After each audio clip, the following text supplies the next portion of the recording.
All right, guys. So today at the gym, I saw this one news piece that came on talking about a Netflix documentary about consumerism and how much waste is produced, especially in the U.S. And I wanted to share some of these clips with you. It's very shocking stuff, but I also want to go over how the Bible warned against this type of behavior. And we're seeing real life why this is. So let's take a look. The holiday season is here, and shoppers are turning out in record numbers to get a jump on the best deals, spending a record $10.8 billion on Black Friday. But a new documentary reveals the true cost of overconsumption on the planet.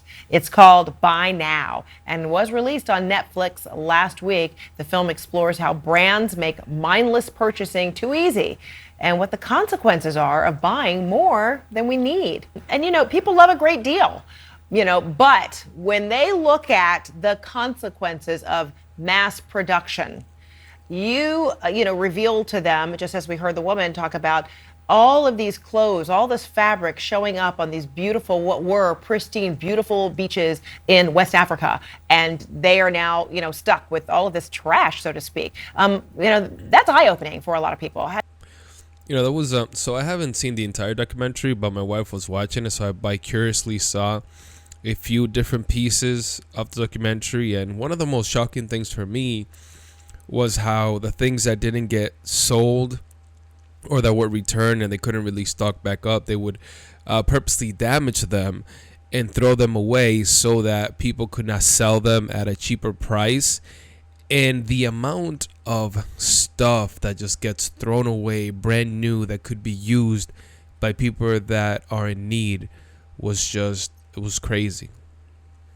How do you expect, consumers to see what is now the consequence of mass production? And I think that's exactly it. It's scale, and the documentary is all about scale. And you'll notice when you watch it that we have these big, graphics, these big pictures of these huge scenes, and some of it is created by us in order to give a sense of what could happen if, or what it would look like if all this stuff that we buy was around us. But as the film goes on, the images become more and more real, and you see those pictures in Ghana, which are, completely undoctored images of what's happened to this beach.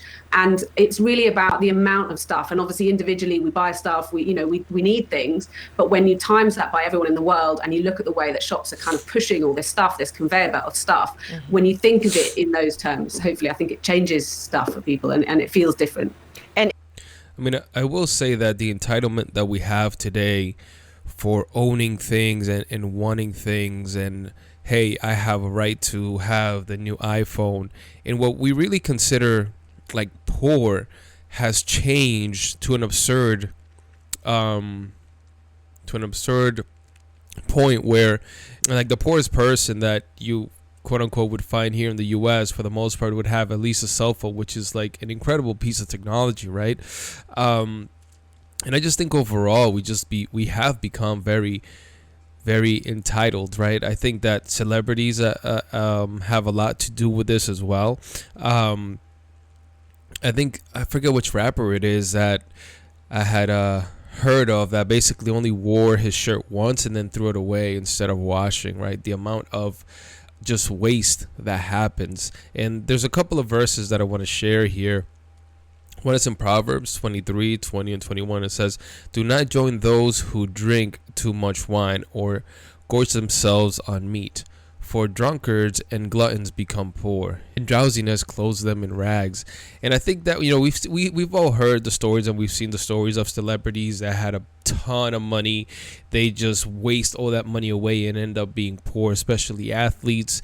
We've seen people that win the lottery and 10 years later they don't have one single penny to their name.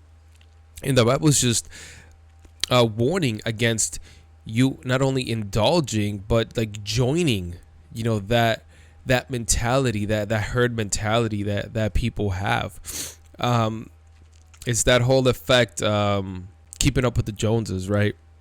Anything that my neighbor has, well, I have to have it because I'm gonna feel less than. And that speaks to, where do you truly draw your value from? Like for me growing up, the value that I have as a man it doesn't come from the things that I have, more so how kind and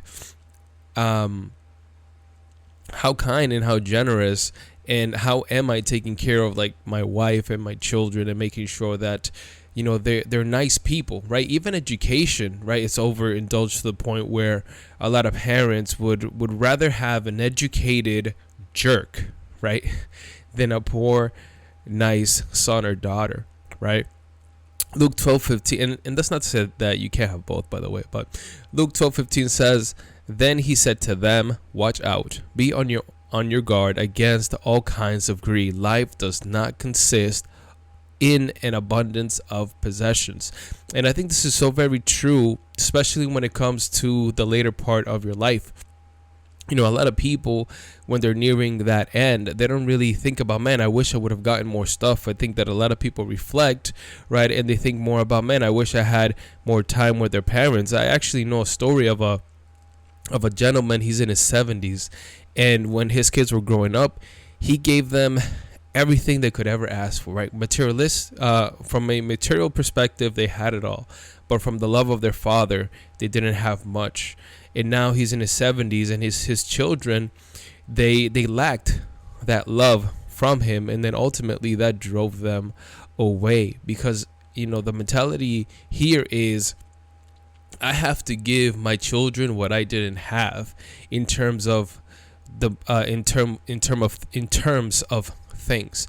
But in reality, one of the best things that you can do for your children is give them time and love.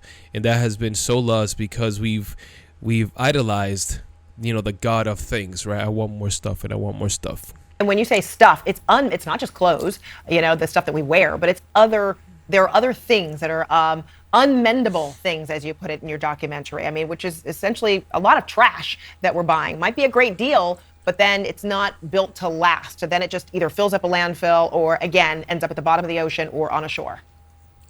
Yeah, exactly. And as when we were making the film, this was something that we kind of saw everywhere. It's not just, you know, clothes, it's technology, it's toys, it's just the things that we buy in the shops that we might need for something, I don't know, a birthday party or whatever it is. But quality is really a big issue here. And if you're going to make things cheap and at scale, then the thing that often goes is quality. And then if something doesn't last for a very long time, then you buy it, it wasn't very expensive, it breaks, it's annoying, but you chuck it out. And I think that's where consumers have a bit more power to make some more choices around the things that we buy, and just not falling for stuff that is probably not going to last very long and is going to end up getting ditched through this.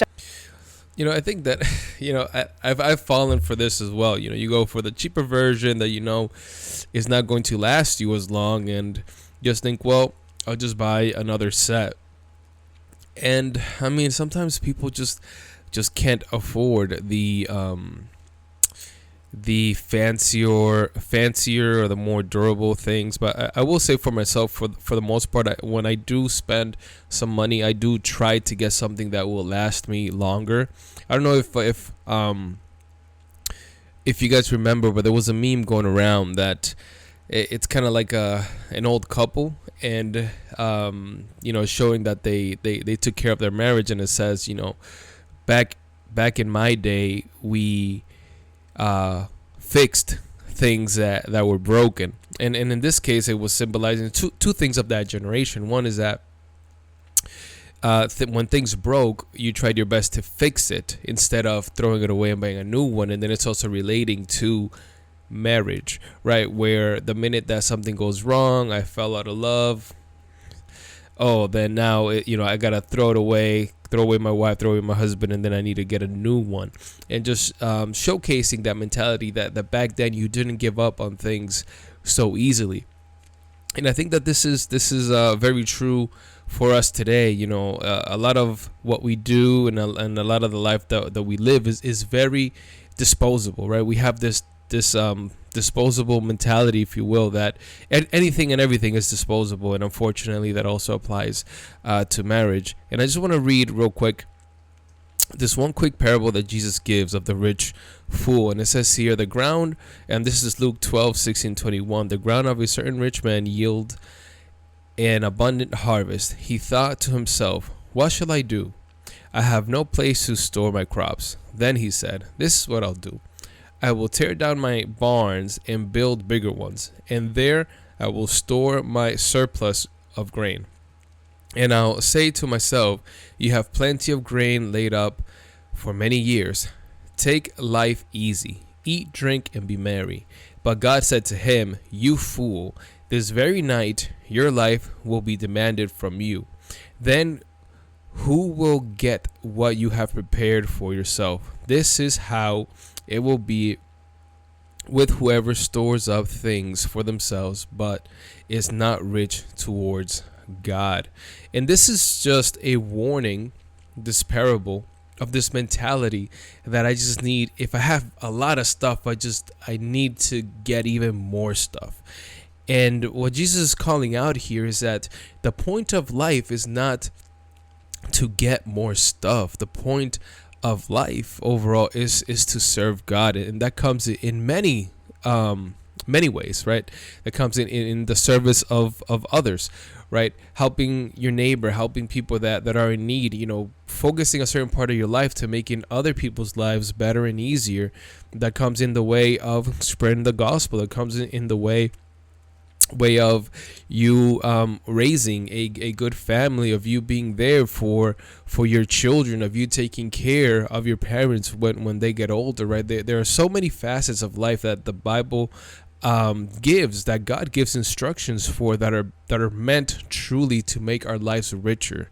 And none of that really has to do with getting more things. And it does not to say that you can't have nice stuff, or that you can't work to be comfortable, but don't let that be an idol. Don't let that be the whole focus and goal of your life. Guys, let me know what you think about this. Let me know in the comments, and as always, just want to remind you that we must persevere. Peace.